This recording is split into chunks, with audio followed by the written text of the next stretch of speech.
Përshëndetje, Elisabeta Dosko nga televizionit Ska. Informohet që pasia dhe kaloj bugjeti dhe paketa fiskale në qeveri.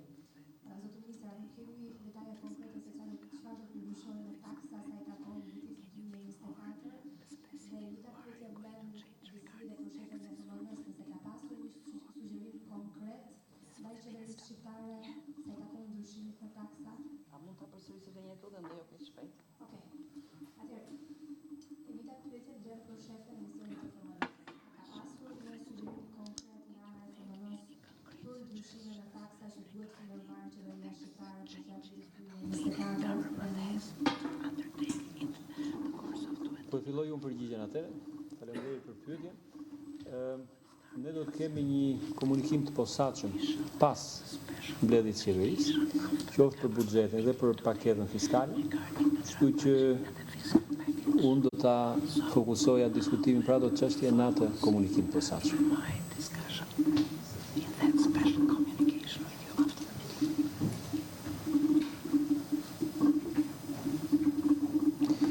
You can also try that, I think.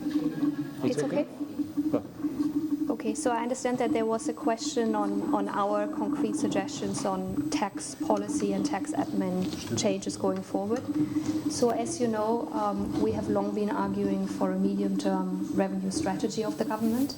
And that strategy contains actions on the tax policy side, where we have seen quite significant progress over the past few years, including on the personal income tax law that was passed earlier this year, which is in line with IMF recommendations. We have also long argued for enhancements to tax administration, and to that effect we are working with the government on further improvements to tax administration. Thank you. And of course we are looking forward to seeing more details in the statement. Thank you. Sigurisht neve kemi diskutuar me qeverinë, ne kemi e përmendëm dhe në fjalën tonë që jemi fokusuar te strategjia afatmesme e mbledhjes së ardhurave, e cila përfshin të tjera, edhe ndryshime të mundshme që duhen bërë në sistemin tatimor.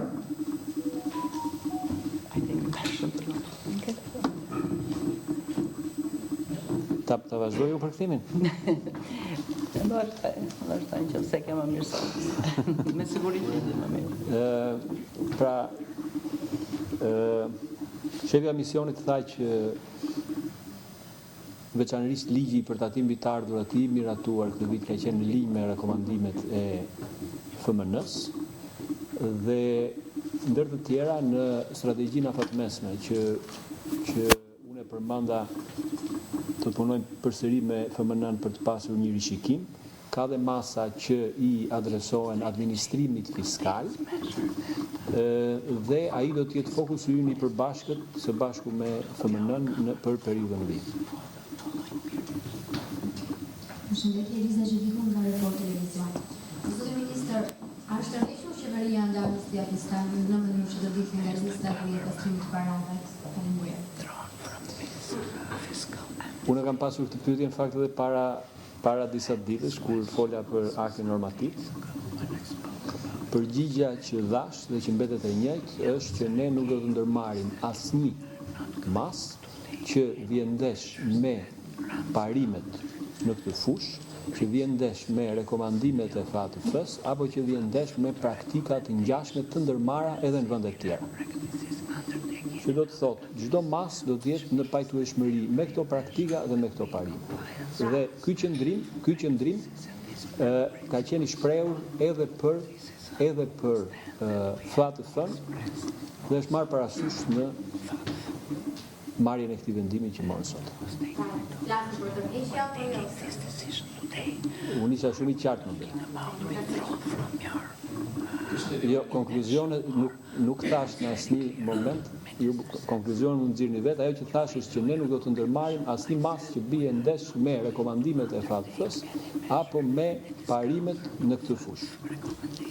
Përshëndetje bazës së Daljas nga televizionit shqiptar. Kam dy pyetje nëse mundet, një për shefin e misionit të FMN-s dhe tjetrën për Guvernatori Sejko.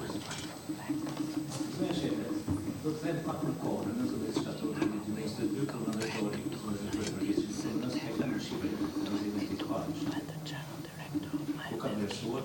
punën e qeverisë shqiptare për atë. Për të qenë konkret, do të lejoni që të citoj në fjalën e Poli. Ai ka thënë, është nevojshme të mbështeten shpresat në nevojë nga presionet mbi koston e jetesës nëpërmjet politikave fiskale të zhvilluara dhe të përkohshme. Misioni juaj i fundit i identifikoi pikërisht të politika dhe të cilës konkluzjoni. Përsa për zotin guvernator, kam një pyetje, nga Shqipërisë është sekretar ligjor i qeverisë shqiptare. Cili është rekomandimi apo kërcënimi që i jepet qeverisë shqiptare që lidhet pikërisht me këtë politikë mbi presionet e kostos së jetesës nëpërmjet politikave fiskale që ndërrohen nga Dalja, për sidomos për shpresat e vazhdueshme të shprehjes.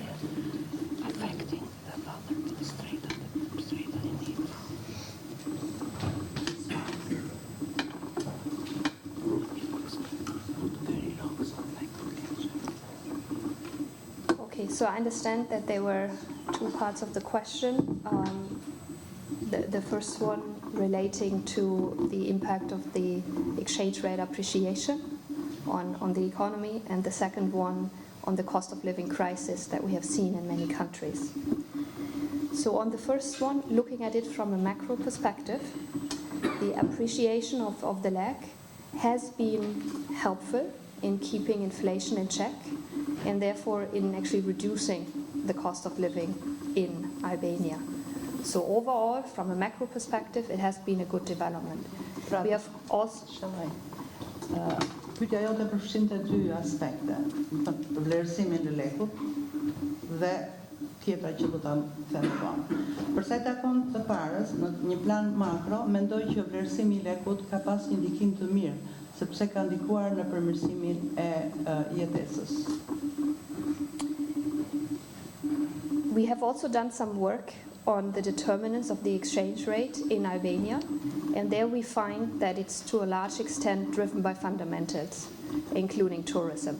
Kemi bërë një studim për sa i takon kursit të thëmbimit në Shqipëri dhe kryesisht kemi konkluduar që përcaktohet nga ato fundamentet që kanë të bëjnë me, në këtë rast, me zhvillimin e turizmit. Regarding what we have called a cost of living crisis, which we have seen in many countries given global increases in food and commodity prices, where Albania was also to some extent affected, albeit by less than other countries that are part of our membership. Për sa i takon krizës së jetesës, që është një krizë globale nga e cila dhe Shqipëria është prekur, dhe në këtë e kemi studiuar, our advice is to provide targeted support to the vulnerable. Ne kemi sugjeruar që të jepen mbështetje të synuar për stresat e cenueshme ato të pambrojtura.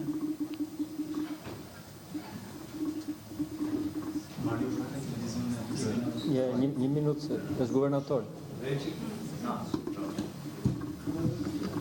Faleminderit për pyetjen. Lidhur me rolin tonë si këshilltarë e qeverisë që ka bërë nga Shqipërisë. Në radhë të parë neve kemi këshilluar në mënyrë zyrtare dhe publike vazhdimisht qeverinë e Republikës së Shqipërisë në kuadrin e politikave makro, pasi treguesit makro janë ato që ne si Bankë Qendrore kemi në këndvështrimin tonë, politikat fiskale natyrisht janë atribut direkt të qeverisë shqiptare, ndërsa politikat monetare janë atribut të Bankës Qendrore, dhe lidhur me politikën fiskale vazhdimisht ne kemi komunikuar, raportuar me Ministrinë e Financave dhe rekomanduar në Komisionin para Parlamentit të Republikës së Shqipërisë dhe Komisionin e Ekonomisë dhe Financave rekomandimet që kanë bëjnë me uljen e nivelit të borxhit publik, pa hyrë në detajet të politikave fiskale, të cilat nuk janë atribut të Banka Qendrore në vete, në raport me shtresat në nevojë, ka marrë në raport në paralel dhe me objektivat e saj kryesore që lidhen me përfshirjen financiare dhe ndërtimin financiar, ka pasur një fokus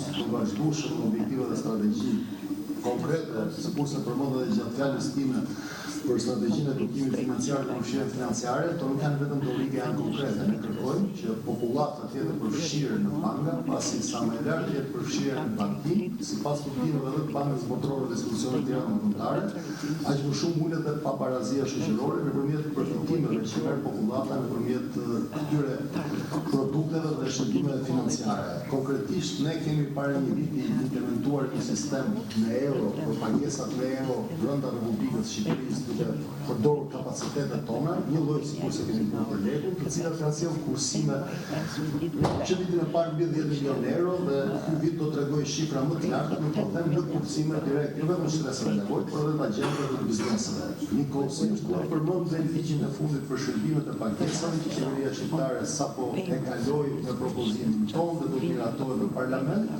i cili sigur është i dedikuar për shtresat me nevojë, për shtresat vulnerabël, për njerëzit e pamundur dhe për pjesën me të ardhura më të ulta të popullsisë, të cilat do të kenë mundësi të kenë llogari bankare dhe produkte bankare me kosto zero. Pra, kjo është një hap tjetër shumë i rëndësishëm në këtë drejtim. Lidhur me këshillimin opinioni i Bankës Qendrore jepet vazhdimisht çdo vit para bërjes së buxhetit, në Ministrinë e Financave me shkrim dhe në Komisionin e Financave dhe Ekonomisë, vjen me kërkesat e tjera makro, si me buxhetin e shtetit, me PPP dhe me gjitha. Në detaje, politikat fiskale janë atribut absolut i qeverisë.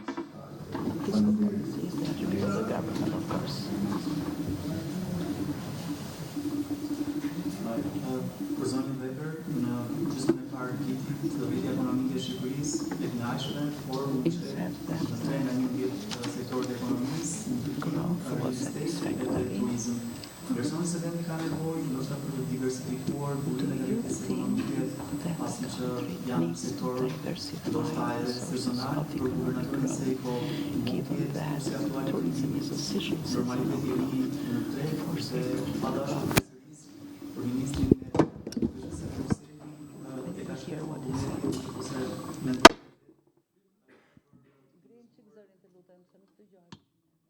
fiskale, pra shprehur tashmë që është mundur paketës fiskale, amnistisë fiskale dhe penale, a le të themi mund kemi një përgjigje nëse tashmë qeveria është tërhequr dhe se vjen ndesh me modelin e Brukselit?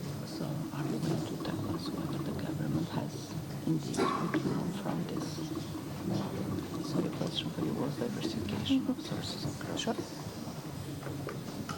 Sure. So I understand the question was on diversifying growth. So, and also given that you feel that tourism is a bit of a seasonal growth factor. Well, first of all, on the seasonality of the tourism sector, one observation that we are seeing is that tourism is becoming, the season is becoming longer, so it's becoming perhaps a bit less seasonal in that regard.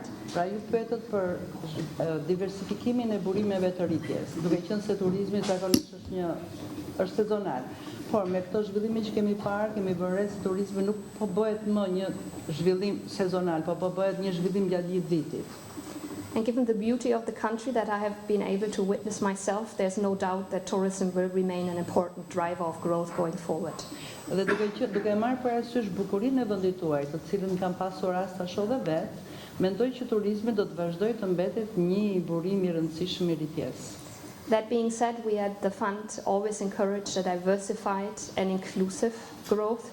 So we would certainly advocate, and the government is very well aware of diversifying sources of growth and is